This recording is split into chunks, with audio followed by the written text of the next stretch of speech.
반갑습니다. 초록배낭 한상봉입니다. 저번 시간에 이어서 이제 훈구파와 살인파 정치적 대립 속에서 일어났던 사건 사화를 정리할까 합니다. 살인들이 훈구 세력에 의해서 중앙정계에서 밀려난 사건을 사화라고 한다 했죠. 이 사화가 총 4번 있습니다. 우리 역사에서 이제 연산군 때 2번, 그다음에 중종 때 1번, 명종 때 1번 이렇게 해서 무오사화, 갑자사화, 기묘사화, 을사사화 이렇게 4번의 사화가 있죠. 이 4번의 사화 중에서 반드시 알아두셔야 되는 거. 일단 순서는 기억하시는 게 기본이고요. 첫 번째 사화였던 무오사화와 세 번째 일어났던 기묘사화는 반드시 기억을 하셔야 됩니다.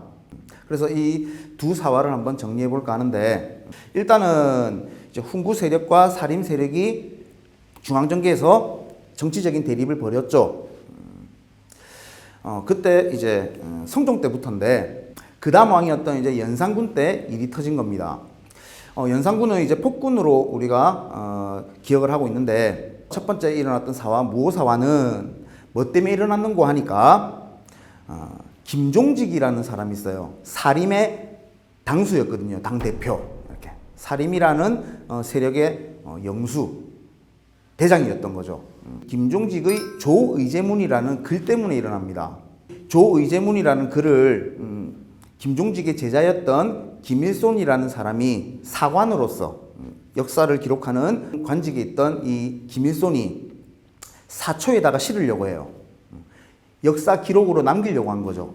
그것 때문에 일어난 사화가 무오사화인데, 그러면 조의제문이 도대체 어떤 내용이길래 살인들이 훈구 세력한테 밀려났냐 이겁니다. 중국의 초나라 황제가 이제 의제라고 있어요. 의제, 항우, 유방, 중국 역사에 나오는 아주 유명한 인물들인데, 이 의제라는 황제가 삼촌이었던 항우한테 죽임을 당한 겁니다.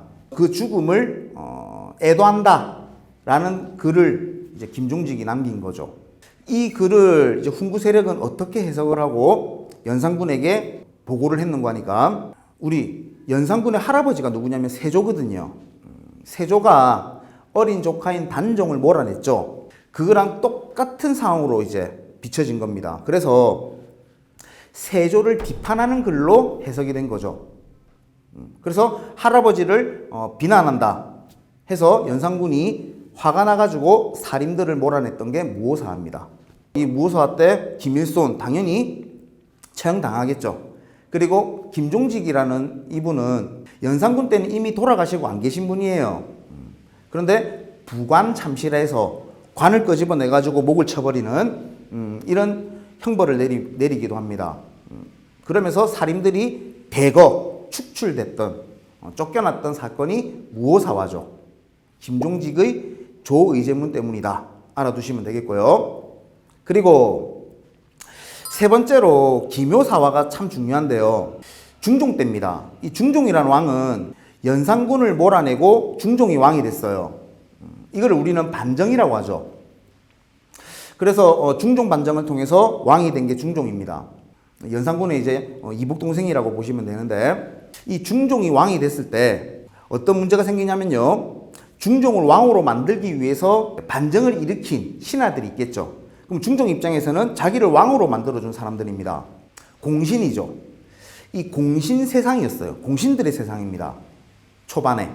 중종 입장에서는 이제 어떤 생각을 가지게 되냐면, 공신들이 모든 권력을 가져가 버리니까 자신의 입지가 완전히 떨어진 거예요.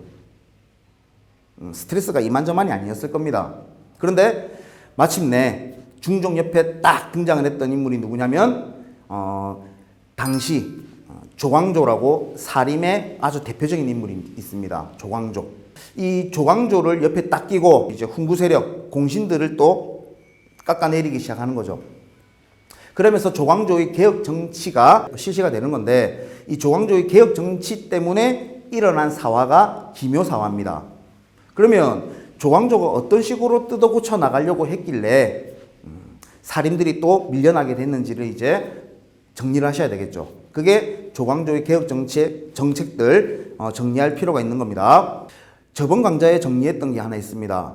훈구 세력은요, 다른 종교와 다른 사상을 품어 안았다, 포용했다라고 말씀드렸습니다. 조선은 유교 국가로서요, 다른 종교를 배척하는 게 기본이죠.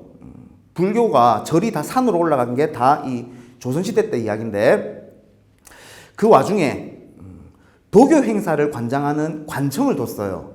이 훈구 세력이. 물론 이 도교 행사는 왕실의 안녕을 기원하는 경우가 많았기 때문에 왕실에서 더 중시 여겼다라는 이야기도 있습니다. 행사를 주관했던 관청이 소격서라는 관청이 있는데, 이 조광조는 살림으로서 다른 종교와 다른 사상을 배척하죠. 그래서 없애자입니다, 소격서를. 훈구 세력 입장에서는 마음에 안 들었겠죠. 소격서 폐지 이런 게 있고요. 또 하나는 뭐냐면, 지금 권력을 잡고 있는 게 훈구 세력이지 않습니까? 이 훈구 세력을 몰아내려면 살림 세력도 수적으로 대등해야지 밀어내든지 뭐 밀려나든지 할 텐데, 그 수가 너무 적다는 거예요. 그래서 살림 세력을 대거 등용하기 위해서 조광조가 주장했던 게 뭐냐면 현량과라는 게 있습니다. 현량과는 뭐 하는 거냐면, 과거 시험 가지고는 살인들이 중앙정계에 진출하는데 너무 오랜 시간이 걸린다는 거예요. 과거 시험이 정기적인 시험으로는 3년에 한 번씩 있는 게 원칙이거든요. 그래서 너무 늦다. 그래서 인재 추천으로서 인재를 등용하자, 이게 현량과거든요. 그러면 조광조 입장에서는요, 현량과를 실시하게 되면 훈구 세력을 뽑겠습니까? 살림 세력을 뽑겠습니까? 당연히 살림을 뽑겠죠. 그러면 이 현량과가 실시되는 데 있어서 훈구 세력은 반대를 했을 겁니다. 그렇겠죠, 그죠? 그리고 가장 결정적인 건 이거라고 봐지는데, 위훈삭제 사건이라고 있어요. 위훈삭제. 거짓 위자에 공훈자입니다. 중종을 왕으로 만드는데 공이 있는 신하들, 공신명부에 실질적으로는 중종 반정에 아무런 역할을 하지 않았음에도 불구하고 공신 명단에 올라가 있는 사람들이 너무 많다는 거예요. 이 거짓으로 공신 명부에 올라가 있는 이 사람들을 다 몰아내자. 이게 조광조의 생각입니다. 예를 들어 보겠습니다. 제가 중종 반정에서 오른팔 역할을 했어요. 가장 큰 역할을 했습니다. 그러면 이제 공신 명부에 이름을 올릴 때 제 이름만 올리는 게 아니고, 당연히 저랑 친하게 지내는 형제, 친족, 친구들 다 올렸다는 겁니다.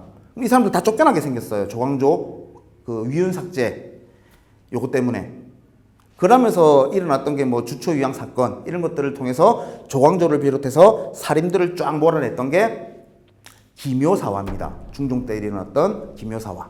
그리고 마지막에 이제 명종 때 왕실 외척 간의 대립으로 일어났던 을사사화까지, 이렇게 네 번의 사화 중에 지금 첫 번째 사화였던 무오사화, 김종직의 조의제문 정리했고요.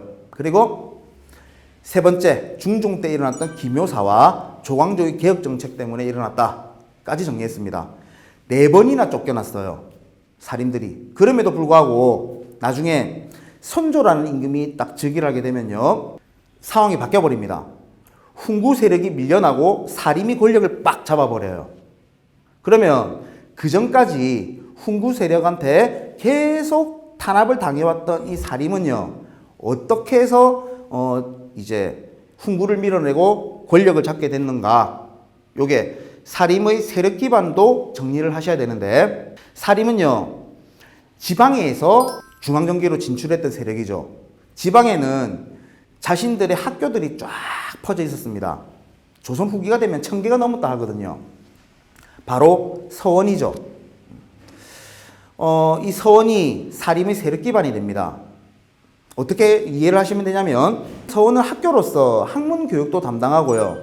그리고 아주 훌륭하신 유학자들, 선현들 위패를 모셔놓고 제사도 지내기도 합니다. 그리고 학교다 보니까 제자들이 계속 늘어나겠죠.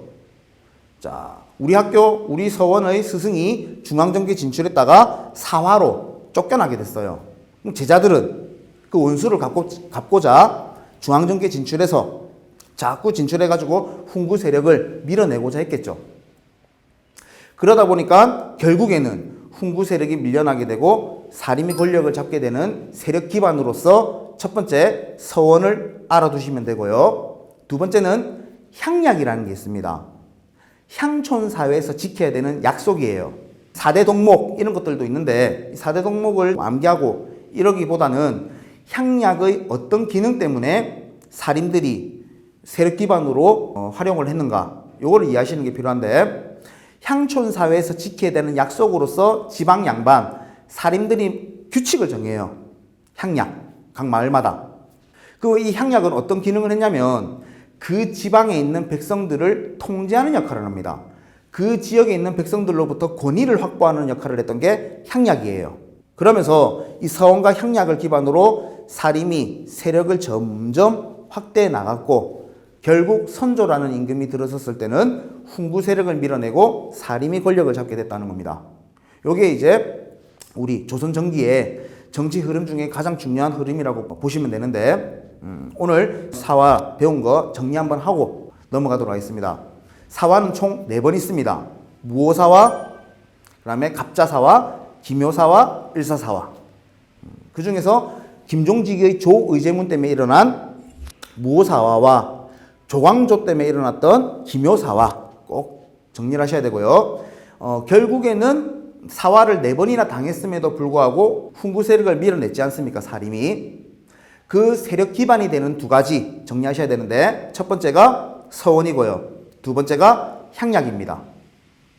여기까지 정리하시면 조선 전기 정치 흐름, 이제 붕당 정치로 넘어가게 될 건데 저 뒤에 가서 붕당 정치 정리하도록 하고 오늘 사화로 이번 강좌 마치도록 하겠습니다. 수고하셨습니다.